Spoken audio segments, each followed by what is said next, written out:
안녕하세요. 저는 초등부 이다니엘입니다.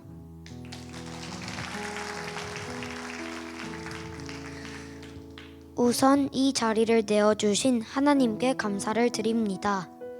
저는 이번 2026년도 네팔 선교에 동참하게 되었습니다.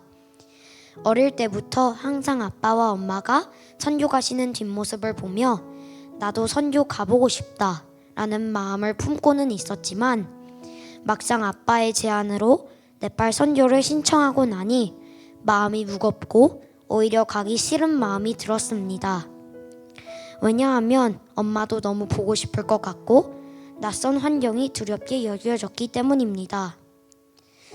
그럼에도 부모님의 격려와 기도로 저는 네팔 비전 트립을 준비하기 시작하였고 그렇게 네팔 선교 팀 모임에 참여하게 되었습니다. 처음에는 팀 모임은 그저 지루하고 또 긴장되는 시간이었지만 반복되는 모임들을 통하여 팀원들과 더 가까워지고 또 네팔 선교를 기대하는 마음이 생기며 사모하는 마음 역시 생겨나기 시작했습니다. 그 이후로도 네팔 선교에 대하여 많은 생각을 했습니다. 저는 이번 네팔 선교를 통하여 하나님의 은혜를 경험하고 싶었습니다. 또한 네팔 또래 친구들의 삶 그리고 네팔의 문화들을 배우고 싶었고 내가 아닌 타인을 사랑하는 마음과 나에게 주어진 것에 감사하는 마음이 성장하길 기도했습니다. 하지만 긴 버스 이동 시간, 엄마가 보고 싶을 것 같은 마음, 그리고 불쾌한 환경들 같은 장애물들이 두렵기도 했습니다.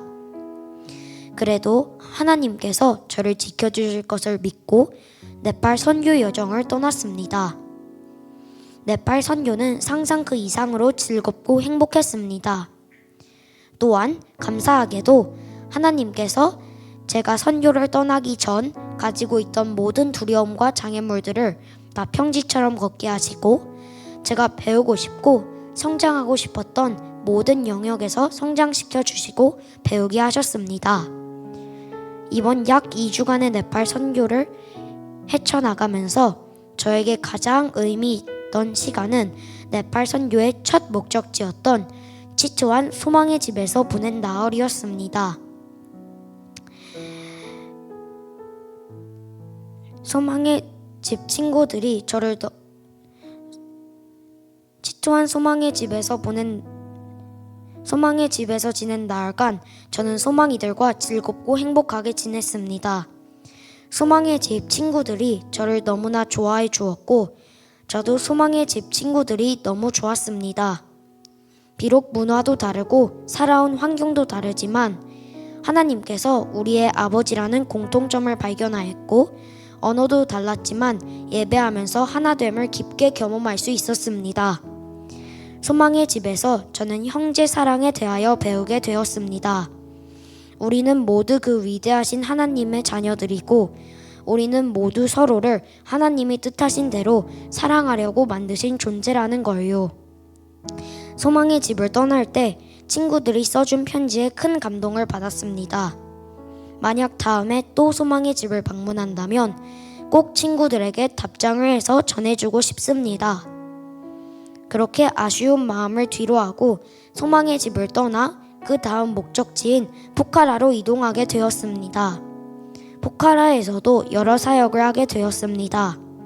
포카라 신학교에 가서 현지 신학생들을 만나고 밭베시 교회에서 미니 체육대회 같은 센터방 포함한 어린이 사역을 하고 포카라 한인교회에서 주일 예배를 드리며 저는 찬양단 싱어로도 섬길 수 있었습니다. 여러 사역 가운데에서도 포카라 선교에서 가장 인상 깊었던 것은 하나님의 편지를 묵상하는 것이었습니다. 하나님의 편지를 묵상하면서 나는 하나님의 걸작품이고 하나님을 모르는 사람들 역시 하나님의 소중한 자녀라는 사실을 깨닫게 되었습니다.